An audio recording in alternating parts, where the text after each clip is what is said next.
नमस्कार, स्वागत है आप सभी दर्शकों का। साथ ही स्वागत है हमारे साथ स्टूडियो में मौजूद वरिष्ठ पत्रकार, वरिष्ठतम पत्रकार और पत्रकार साथियों का मैं परिचय करा दूं सबसे पहले दर्शकों आपसे। मेरे बगल में हैं श्री शंकर दास जी। आप बहुत लंबे समय से पत्रकारिता से जुड़े हुए हैं। और आर के सिंह साहब हैं जो एक लंबा अनुभव है आपके साथ जुड़ा हुआ, विशेष तौर से अखबारी दुनिया का। श्रीमान शशांक वर्मा जी स्टूडियो में मौजूद हैं हमारे साथ। एक लंबे समय से आप पत्रकारिता से और ऐसी पत्रकारिता से जुड़े हुए हैं जो जमीनी स्तर की पत्रकारिता कही जा सकती है, गांव से लेकर और राजधानी तक की पत्रकारिता का अनुभव आपके साथ है। तो सबसे पहले वर्मा जी आपसे जानना चाहेंगे कि पत्रकारिता के आयाम और स्वरूप की अगर हम बात करें तो वर्तमान परिस्थितियां क्या महसूस होती हैं आपको, और जो भूतकाल रहा है पत्रकारिता का उसे आप कैसे देखते हैं? देखिए, पत्रकारिता जो है वो समयानुकूल होती है। जी मूल तत्व तो पत्रकारिता के वही है कि हमें सूचनाएं, सटीक सूचनाएं वो पाठक तक पहुंचानी है जी और उसमें नवीनता कितनी है, ताजगी कितनी है। तो ये तो मूल तथ्य है जो शुरू से चला आ रहा है और अभी तक है। पत्रकारिता का मिशन वक्त वक्त पे बदलता रहा है, उसका स्वरूप बदलता रहा है। आप आज़ादी के पहले की बात करें तो तब मिशन कुछ और था, आंदोलन का दौर था, और तो उस वक्त की पत्रकारिता वो अलग थी। पूरी की पूरी पत्रकारिता जो है वो जन सरोकारों से जुड़ी हुई थी, संघर्षों से जुड़ी हुई थी, लोगों के संघर्षों से जुड़ी हुई थी। आज़ादी के बाद का दौर आया, एक नए डेवलपमेंट का दौर आया, तो उस वक्त की पत्रकारिता ने अपना स्वरूप बदला। 80 के बाद, जब 80 या 90 के दशक में आप कह लें, जब उदारीकरण ने तेजी पकड़ी, जी तो पत्रकारिता का जो है स्वरूप वो फिर बदल गया।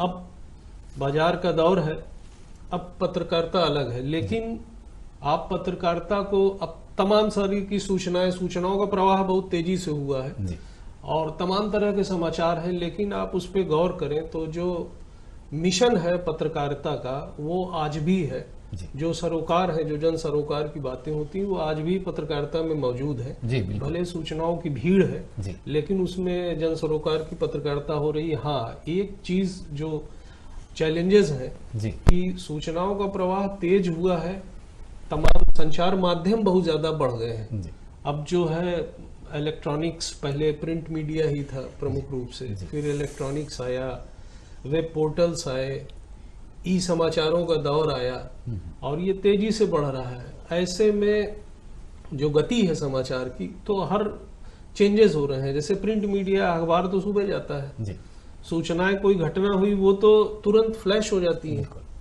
तो ऐसे में अब प्रिंट के लिए भी एक चैलेंज है कि हम नया क्या दे रहे हैं। बिल्कुल। पहले जो प्रिंट की पत्रकारिता चली आ रही थी अब वो नहीं है ना। अब तो हमें जो तमाम सारे समूह है, जो माध्यम है, उनमें आगे बढ़ना है, अपने को स्थापित करना जी। है। तो अब जो है हम नया क्या दे रहे हैं। जी कहीं पे कोई घटना हुई, लखीमपुर में कोई घटना हो गई, जी 10 बजे घटना हुई, वो तो 10:30 बजे सबको मालूम हो गई। बिल्कुल। अब अखबार के लिए तो सुबह का वक्त है ना। जी जी तो हम जब सुबह कुछ देंगे तो उसमें क्या नया होगा, बिल्कुल, एक चुनौती सामने है। ये चुनौती कि हम क्या नया देंगे पाठक को, जो पाठक हमारा अखबार पढ़ेगा। जी सिंह साहब, अगर हम बात करना चाहें चुनौतियों की तो विशेष तौर से अगर हिंदी पत्रकारिता की बात करें तो ये हमारी भारतीय राष्ट्रीयता का प्रतीक कही जाती है। और अगर बहुत पीछे इतिहास में जाएं तो भारतीय सभ्यता के मूल में छुपी है पत्रकारिता। ऐसा कहा जाता है कि जो पहले पत्रकार थे महर्षि नारद थे। क्या कहेंगे आप, जो आज की स्थिति है पत्रकारिता की, जो आयाम की बात हम कर रहे हैं पत्रकारिता की और स्वरूप की बात कर रहे हैं? देखिए, अभी वर्मा जी ने बताया जी कि नारद जी का भी यही काम था। जी सभी देवताओं के पास सूचनाओं का आदान प्रदान, कि भाई उन्होंने क्या कहा, उन्होंने क्या कहा, उसको पहुंचाते थे। लेकिन उसमें भी एक रहस्य था। उनका पहुंचाने का जो मेन उद्देश्य था, उन समस्याओं का समाधान भी था। जी कि कोई जैसे समस्या उस समय इंद्र से नहीं हो पा रही है तो वो शंकर जी के पास जाते थे, वहां से नहीं हो पा रही है तो वो लोगों को उपाय बताते थे कि भाई इनको इनके पास चलो, सब मिलके कहते हैं तो इसका समाधान होगा। ठीक उसी तरह से आज भी मीडिया का उद्देश्य तो वही है कि भाई उन चीजों को हम आम जनता तक पहुंचाएं, और कहीं ना कहीं उन समाचारों के माध्यम में उसका निदान भी छिपा हुआ है। जी जी जैसे किसी क्षेत्र में कोई विकास कार्य नहीं हो रहा है, मीडिया ने 2 बार 4 बार उसको प्रमुखता से उठाया, तो ऐसा नहीं है, जनप्रतिनिधि उसे पढ़कर गंभीरता से लेते हैं और कोई ना कोई उसका हल निकालते हैं। ये तो रही बात आपके नारद जी की। अब देखिए, आज जैसे अभी वर्मा जी ने काफी विस्तार से आपको बताया कि प्रिंट मीडिया के सामने भी अब तमाम चुनौतियां हैं। बिल्कुल। कोई घटना भी घट जाती है तो जो ग्राउंड जीरो रिपोर्टिंग है वो इलेक्ट्रॉनिक मीडिया तुरंत कर लेती है। बिल्कुल। और वो जन जन तक इतने माध्यम हो गए हैं, जैसे चाहे अब आप उनको वेब पोर्टल कह लीजिए, ई माध्यम कह लीजिए, और अब आप तक मोबाइलों से भी तमाम साधन लोगों ने बना रखा है कि जो आम जनता तक पहुंच जाता है। जी अब प्रिंट मीडिया उसको पहले उस समाचार को एकत्र करे, कलेक्शन उसकी जिम्मेदारी बनती है, फिर उसका सही से लेखन, उसके बाद उसका संपादन, फिर उसका वो सम्यक प्रस्तुतिकरण करे, बिल्कुल। जिससे वो अखबार पढ़ के लोगों को लगे कि भाई ये घटना ऐसे नहीं ऐसे थी और पूरा इसका वो है, तभी वो उस अखबार को पसंद करता है। जी अगर हम आप ऐसा नहीं कर पाएंगे तो वो उन्हीं चीजों को सही मान लेगा। तो निश्चित कहना है कि अब प्रिंट मीडिया के सामने बड़ी चुनौतियां, हालांकि काफी चेंजिंग अब हुई है, फिर भी ये एक महत्वपूर्ण विषय है कि जिस तरह से अब खबरों के आदान प्रदान की और तमाम साधन निकल आए हैं, उसमें प्रिंट मीडिया को अपना वजूद बचाने के लिए काफी कुछ नया करना पड़ेगा। जी शंकर दास जी, चूंकि एक लंबा अनुभव आपके साथ पत्रकारिता का जुड़ा हुआ है, अगर हम बात करें द राइजिंग सन उद्दंड मार्तंड अखबार की, जहां से शुरुआत होती है हिंदी पत्रकारिता की, तब से आज तक का जो दौर है, और जैसा कि वर्मा जी ने और सिंह साहब ने बताया कि कई चुनौतियां आज महसूस हो रही है, विशेष तौर से अखबारी दुनिया में, आप क्या महसूस करते हैं? क्योंकि आप इतने लंबे समय से अखबारी दुनिया से जुड़े हुए हैं, आज भी आप एक्टिव पत्रकार हैं। जी, तो जैसा आपने खुद ही कहा कि भाई पत्रकारिता समय के साथ बदल रही है, जी तो हमको ये देखना होगा कि खाली पत्रकारिता नहीं बदली है, दरअसल साइंस और विज्ञान ने जो तरक्की की है जी उसकी वजह से हमारी जीवन शैली बदली है, हमारे अखबार भी बदले हैं, जी सभी जगह बदलाव आया है, तो इसमें भी आया है। अब जहाँ तक उद्दंड मार्तंड का आप जिक्र कर रहे हैं, तो वो आज़ादी से पहले की पत्रकारिता जी थी, बहुत पहले की। बहुत पहले की थी। तो हिंदी पत्रकारिता को मोटे रूप में हम स्वतंत्रता पूर्व और स्वतंत्रता के बाद के 2 हिस्सों में बांट सकते हैं। जी तो पहले तो इसका उद्देश्य सिर्फ जो था कि सही सूचनाएं जो थी स्वतंत्रता सेनानियों के बारे में, और गुप्त रूप से कभी सार्वजनिक रूप से, वो सही जगह पे पहुंचाना था। जी और उसके साथ साथ जैसे कहते हैं कि अखबार का एक बड़ा काम ये भी होता है जी कि आप ओपिनियन मेकिंग जिसे कहते हैं, कि लोगों के विचार को बनाने का या उन्हें एक विचार देने का या प्रेरणा देने का जी जो काम करते हैं, तो वो प्रेरक के रूप में भी हमारे अखबारों ने काम किया, खाली सूचना ही नहीं दी। जी आज़ादी की लड़ाई के उत्प्रेरक के रूप में अगर हम कहें कि समाचार पत्रों ने काम किया, तो ये कतई अतिशयोक्ति नहीं है। बिल्कुल। आज़ादी के बाद भी पत्रकारिता की ज़रूरत उतनी ही कायम रही जितनी आज़ादी से पहले थी। जी तो उस समय जब आज़ादी मिली, तो आज़ादी के बाद के 2 दशक तक या 3 दशक तक के लोगों से जब मेरी बातचीत होती थी, जी तो वो ये कहते थे कि भाई पहले हम राजनीतिक स्वतंत्रता के लिए लड़ रहे थे, अब हमको वो ही लड़ाई अपनी कलम के जरिए आर्थिक आज़ादी के लिए, सामाजिक परिवर्तन के लिए, इन दूसरे तमाम परिवर्तनों के लिए जारी रखनी है। अच्छा, आपने एक शब्द बड़ा कॉमन इधर आके सुना होगा, कहते हैं आईटी, जी जी इंफॉर्मेशन टेक्नोलॉजी। जी तो इंफॉर्मेशन नाम ही है उसका, सूचना तकनीक जी या इंफॉर्मेशन टेक्नोलॉजी। तो सूचना तकनीक ने जो है वो, आप ये समझिए कि पत्रकारिता में जिसे आमूल चूल परिवर्तन कहते हैं ना, जी जी वो कर दिए। पहले क्या था कि खाली प्रिंट मीडिया थी, तो उसमें सिर्फ सूचनाएं देना हमारा काम नहीं था। जी सूचना देने के साथ साथ उन सूचनाओं का विश्लेषण जो होता था, जी वो भी एक महत्वपूर्ण कार्य था कि हर आदमी के पास इतनी फुर्सत नहीं होती है कि वो समझ ले कि भाई इस सूचना का आखिर मतलब क्या है और इसका हमारे समाज पे, देश पे या विश्व पे इस घटना का क्या प्रभाव असर क्या पड़ना है। जी बिल्कुल। वो असर अखबार वाले बताने का काम करते हैं, जिसका हम विश्लेषण करते हैं, जी है ना।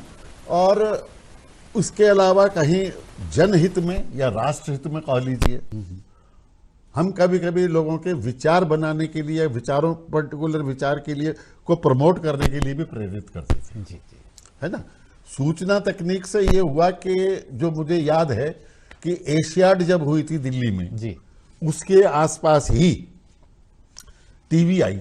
जी टेलीविजन का। पहले टेलीविजन हालांकि विदेशों में तो बहुत पहले आ गई जी थी। जी जी हमारे देश में ये टीवी जो उस समय आई है, जी और तो इसके दो टुकड़े हो गए, एक इलेक्ट्रॉनिक हो गया और एक ये हो गया। जी अब इंफॉर्मेशन टेक्नोलॉजी जैसे जैसे प्रोग्रेस कर रही है, तो इधर आके जो इंटरनेट ने जो प्रोग्रेस की है, जी तो उसकी वजह से एक नेट मीडिया जो है वो भी एक सशक्त मीडिया के रूप में सामने आया है। जी तो चूंकि इसमें पार्टिसिपेंट्स जो हैं वो सिर्फ जो है अखबार वाले नहीं हैं या पत्रकार नहीं हैं या किसी पर्टिकुलर पेशे के लोग नहीं है, पेशेवर पत्रकार नहीं है। इसमें क्या है कि जो जिनके भी किसी चीज से कोई किसी तरह के हित जुड़े हैं, जी वो अपने हितों को साधने के लिए भी नाना प्रकार की सूचनाएं जो हैं वो इंटरनेट के माध्यम से आम जनता तक पहुंचा रही हैं। बिल्कुल। और इसी दौरान उस चीज का उल्लेख करना भी बड़ा जरूरी होगा, जी एक बदलाव जो है जी वो हमारे जो ऑलरेडी सेटअप दो थे मीडिया के धड़े, प्रिंट और इलेक्ट्रॉनिक, जी इन दोनों में भी ये हुआ कि इनके सेटअप दिन ब दिन महंगे होते गए, तो इनको सस्टेन करने के लिए, जीवित रखने के लिए, चलाने के लिए कह लीजिए, जी तो विज्ञापन का महत्व बढ़ने लगा। बिल्कुल।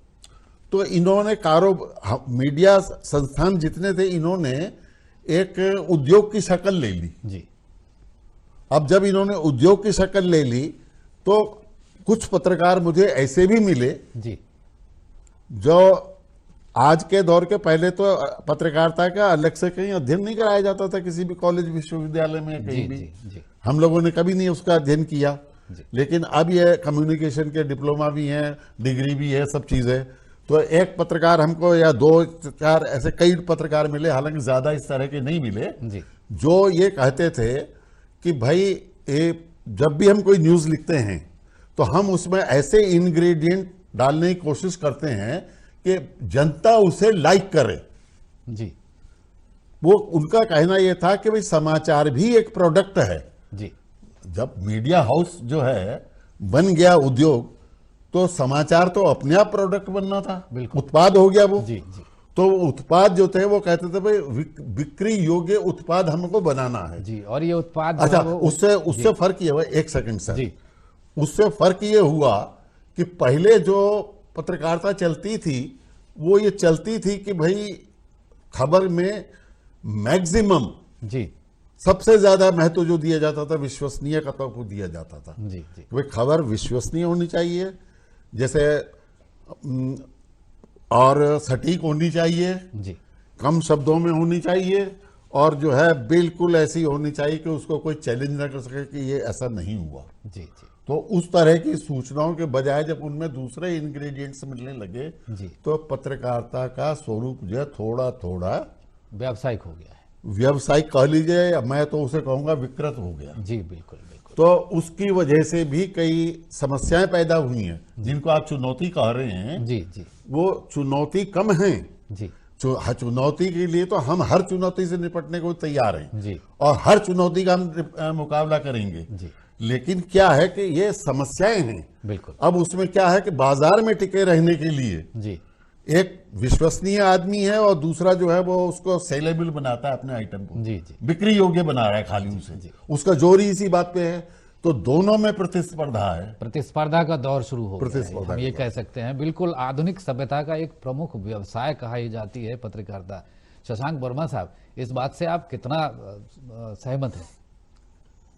नहीं, सर ने जो कहा एकदम सही कहा कि पत्रकारिता अवमूल्यन हुआ है तो हर जगह हुआ है, जी। पत्रकारिता में भी हुआ है। लेकिन एक बात जो महत्वपूर्ण है कि सोशल मीडिया का बहुत तेजी से विस्तार हुआ और इस समय एक महत्वपूर्ण है, अब वो जो ऑर्गेनाइज संस्थान है उनसे हट कर भी जो है जी। वो सूचनाएं आती हैं और अच्छी सूचनाएं भी आती हैं। लेकिन जो पत्रकारिता के विकृत स्वरूप की बात है, तो मेरा ये मानना है कि ये बात सही है कि लोग समाचार बेचने के लिए तरह तरह के प्रयोग करते हैं, जी। लेकिन अगर आप पाठक में जगह बनाना चाहते हैं या कोई भी, अगर आपकी विश्वसनीयता है तो इस तरह की जितनी चीजें हैं जो समाचार को विकृत करती हैं, इस इंडस्ट्री को विकृत करती हैं, वो एक न एक दिन अपने आप जो है वो गायब होती हैं, वो एक्सपोज होती हैं। जो विश्वसनीयता है वो कायम रहती है और लंबे समय तक कायम रहती है। जी। आप कोई भी खबर लिखते हैं तो ये बात सही है कि पाठक जो है वो ये जानता है, आप खबर लिखेंगे तो उसको ये मालूम चलेगा कि हाँ इसमें सच्चाई क्या है, वो फील करता है, वो जो है विश्लेषण खुद भी करता है पाठक कि पढ़ता है या देखता है, समझता है, तो एक विश्लेषण की क्षमता पाठक के अंदर रहती है। वो ये जानता है कि हाँ क्या सच है क्या गलत है। हो सकता है कुछ पल के लिए, कुछ दिन के लिए, कुछ महीनों के लिए, कुछ साल के लिए आप उसको डाइवर्ट कर ले जाए सूचनाओं को कि हाँ आपने, लेकिन अंततः जो है आपकी सच्ची सटीक सूचनाएं और ताजी सूचनाएं वो हमेशा कायम रहेंगी। जी। तो इसलिए चुनौतियां तो हैं ही, जब भीड़ बढ़ेगी, कहीं पे कुछ प्रवाह बढ़ेगा, तमाम तरह से चीजें आएंगी, तो थोड़ा सा डिसबर्स होगा, चीजें इधर उधर होंगी, लेकिन जो विश्वसनीय है वो अपनी जगह पर रहेगा। जी। तो इसलिए जो है जो लोग इस तरह के काम कर रहे हैं, जो संस्थान इस तरह के काम कर रहे हैं, वो आज भी स्थापित है। जी। आर.के. सिंह साहब, क्योंकि एक तरफ प्रतिस्पर्धा की बात है, वहीं अपना वर्चस्व कायम रखने की बात है, ऐसा क्या है आखिर प्रिंट मीडिया के पास, अखबारों के पास, जो लोग इंतजार करते हैं आज भी? क्या मानते हैं आप, क्या वाकई में इलेक्ट्रॉनिक मीडिया ने अखबारों की जो उपयोगिता है उसको कहीं पीछे धकेला है, खुद आगे खड़े हुए हैं, या फिर अखबार जहां थे वहां आज भी कायम है? देखिए, बिल्कुल ठीक कहा आपने। ये तमाम संसाधनों के बाद भी आज प्रिंट मीडिया का अपना वजूद कायम है। देखिए, मीडिया हाउसेज और ये अखबार बढ़े हैं, उनका सर्कुलेशन बढ़ा है, उनका विज्ञापन बढ़ा है, तो कहीं ना कहीं ऐसी कोई चीज है कि जिसको रीडर पसंद कर रहा है। जी। अब एक छोटी सी घटना आप बताएं, कोई एक घटना हो जाती है तो जो ग्राउंड जीरो की रिपोर्टिंग करके आपके तमाम जी चैनल्स हैं तुरंत दिखा दिया, बिल्कुल। लेकिन एक रिपोर्टर जब शाम को उसको खबर लिखने बैठता है तो वो उससे जुड़ी तमाम चीजें कलेक्ट करता है। जायज क्या है, नाजायज क्या है, उसका कहीं ना कहीं वो अवलोकन भी करता है। जी।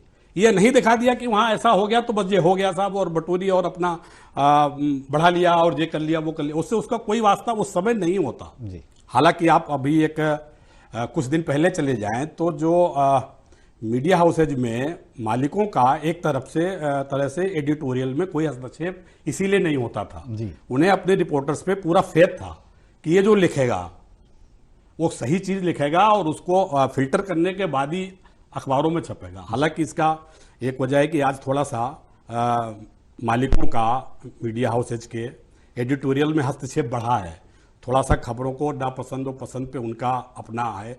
ठीक है, वो उनकी अपनी व्यवस्थाएं हैं, चाहे उसकी मार्केटिंग को लेके कहिए, चाहे विज्ञापन को लेके कहिए। फिर भी आज लिखने वाले लोग जब खबर को लिखते हैं तो उनका जो सही रिपोर्टर्स हैं उनका मन नहीं मानता, बिना उसको फिल्टर किए, बिना 2 जगह फोन किए, बिना उसको कन्फर्म किए वो उसको नहीं लिखते हैं। जी, बिल्कुल। फिर वो लिखने की हर रिपोर्टर की एक अपनी भाषा शैली होती है जो गॉड गिफ्टेड है। मैं नहीं समझता वो किसी पढ़ाई से और किसी अनुभव से या किसी और चीज से आ रही है, वो उनको गॉड गिफ्टेड है कि वो लिखी हुई खबर को, और पांडे जी आप यकीन नहीं करेंगे, लोग 1 बार 2 बार नहीं, उस न्यूज को 2-2 3-3 बार पढ़ते हैं। जी, बिल्कुल।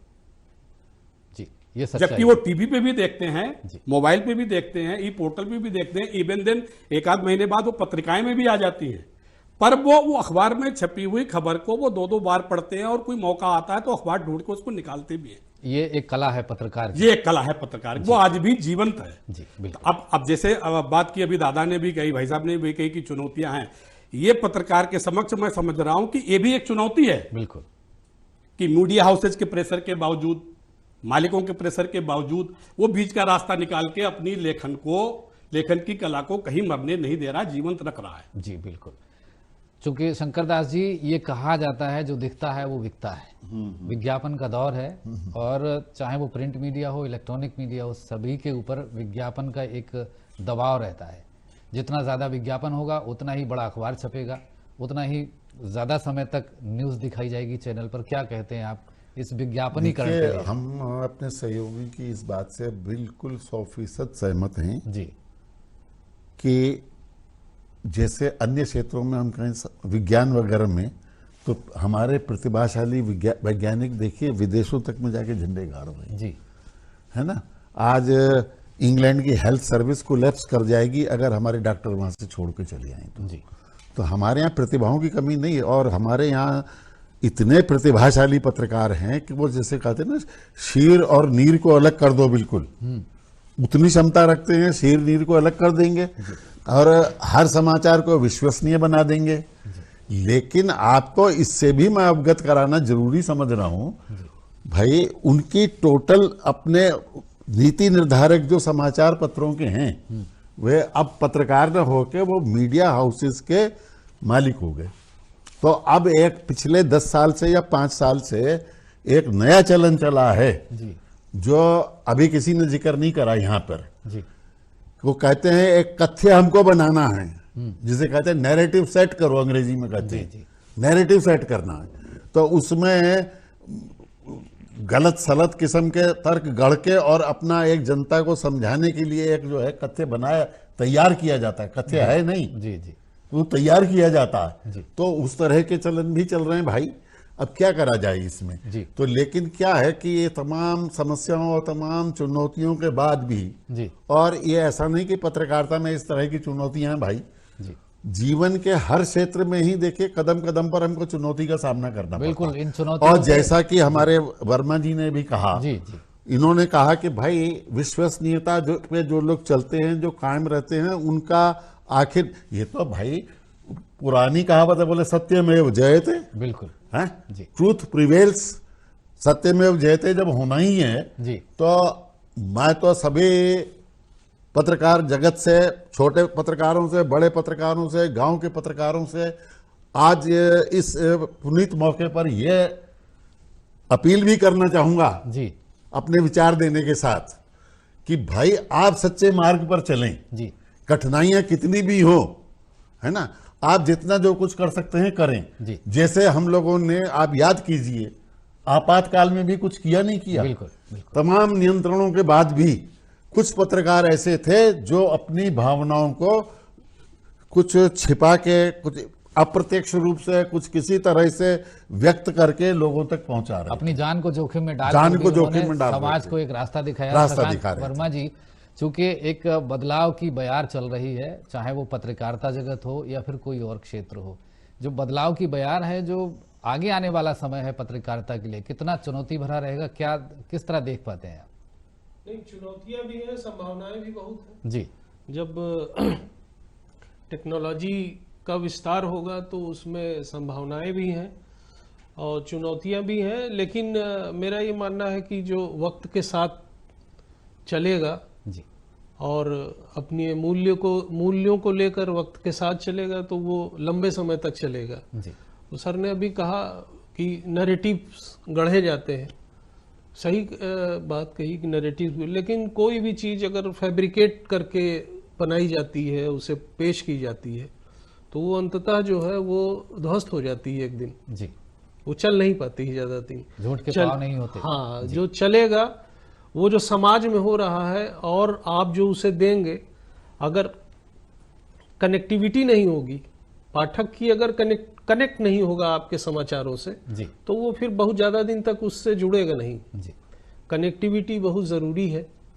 तो जितना आप कनेक्ट कर पाएंगे उतना आप आगे चल पाएंगे, उतना ही आप भी पाठक से जुड़ेंगे और पाठक भी आपसे जुड़ेगा। कोई चीज़ अगर आप फैब्रिकेट करेंगे तो वो कुछ दिन के बाद जो है वो चल नहीं पाएगी। जी, तो यही कहना है कि जो मूल बात है, सच्चाई जो है वही सामने लाई जाए, जी, और वो हो भी रहा है। जी। ऐसा नहीं है। जी जी, आर के सिंह साहब, समाज का आईना कहा जाता है विशेष तौर से, चाहे माध्यम कोई भी हो, और पत्रकार उस आईने के पीछे खड़ा होता है। क्या कर्तव्य है और किस तरह निर्वाह करना चाहिए एक सच्चे पत्रकार को, चूंकि आप भी बड़े लंबे समय से जुड़े हुए हैं पत्रकारिता से? जी पांडे जी, बिल्कुल ठीक कहा आपने। देखिए, कर्तव्य तो पत्रकार की निष्पक्षता है, जी और निष्पक्ष होकर वो जितना काम कर सकता है कर रहा है।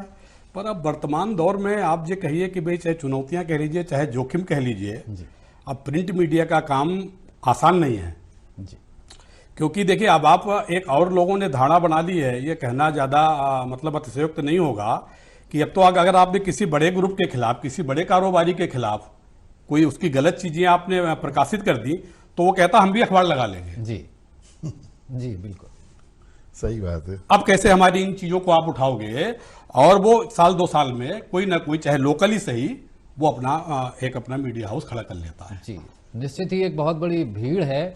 समय बड़ा सीमित है हमारे इस कार्यक्रम का, चर्चा बहुत लंबी हो सकती थी, लेकिन हम इस मुकाम पर पहुंचे हैं कि एक बहुत बड़ी भीड़ इकट्ठी हो गई है आज पत्रकारिता के नाम पर भी।